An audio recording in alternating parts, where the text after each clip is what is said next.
ভিডিওর মাধ্যমে দেখবার পাবেন মেলাডি মানুষকে করে গোসল করলাম। হ্যালো ফেসবুক বন্ধুরা, আশা করি আপনারাও ভালো আছেন, আমিও ভালো আছি। প্রতিদিন তো বাড়তি গোসল করি, আসে খেতের মধ্যে মর্ডার বসে মর্ডারে গোসল করবার যাবো। মনের ওয়ালে দেখি সাবানদানি পড়ে আছে, কিন্তু সাবান নাই কে।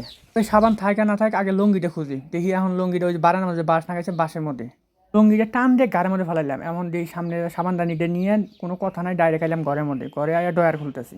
ডয়ার ফির কি জন্য খুলতেছি জানেন ভাই? ওই যে ছোটো ছোটো যে সাবান আছে না 12টা 100 টাকা, ওই সাবানগুলি নিচ্ছি তো কোনো কথা নাই, একটা সাবান টান দিয়ে ছিঁড়ে নিলাম। গোড়া জানার জন্য রেডি হইলাম, এখন গেতাছি। এর মধ্যে আমার বাঁচতে হচ্ছিল কাকা করে যাও। আমি কইলাম গোসল করবা যাই।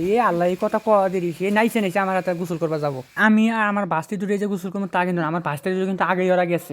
যেটা আগে গেল ওইটা কিন্তু আমার বড় বাস্তি, আর এইটা ছোটো, কিন্তু উঠে কাটাতার বেড়া পার হওয়ার হলে কিন্তু কাটাতার বেড়া পার হওয়ার পরে দিয়ে ইতিও পার হওয়ার হলে। তবে ভাই আঙ্গরনটা কিন্তু সেই ধানের আবাদ হচ্ছে। আসলে এই ধানগুলো সেই সুন্দর দেখা যাচ্ছে, কি সুন্দর সবুজে সমার আমাদের। আমি আমার ভাসতে দুইটা গোসল করবো। তবে সামনে যে ভুট্টা খাত দেখা যাচ্ছে ওটা কিন্তু আঙ্গুর ভুট্টা খাত না, ভুট্টা খাত হাতে যেটা ধান খেতে ওটা আঙ্গুর খেত। তবে ভুট্টা কিন্তু কলা আইতেছে ভাই। মানুষের ভুট্টা খেতের কলা দেখে আঙ্গুর লাভ নেই। আমরা কোনো দেরি না করি, আমরা সরাসরি আমি আমার ভাসতে দুইটা নিয়ে সরাসরি আমরা যাবো এখন গোসল করার জন্য। এখন ভাসতেটা ওই আইলে গাড়া দিয়ে যাবার পায় না। পরে সব বাধা উপেক্ষা করে গেলাম আমরা সরাসরি এই যে মরারে বগুলে গেলাম। মরারে বগুলে যায়, এখন কোনো কথা নাই। আমার ভাসতে দিয়ে পানি দিকে সেই আনন্দ পাইলো, আর ভাসতে তো গোসল করতেই আছে। আমিও কোনো কথা নাই, সাবান ধরে থুইলাম।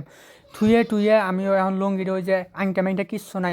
মানুষের আংটা ম্যাংটা নাগে আমরা ওই যে সুবেরি গাছ না, সুবেরি গাছে ঢুঙ্গিলে মরে বাজায় দিয়ে লঙ্গিটা থুয়ে দিলাম। এখন আমার বাঁচতে দুইটা গোসল করতেছে, আমার বাস্তিটা গোসল করতেছে। তবে ওই বাস্তিটা কিন্তু গোসল করবো না।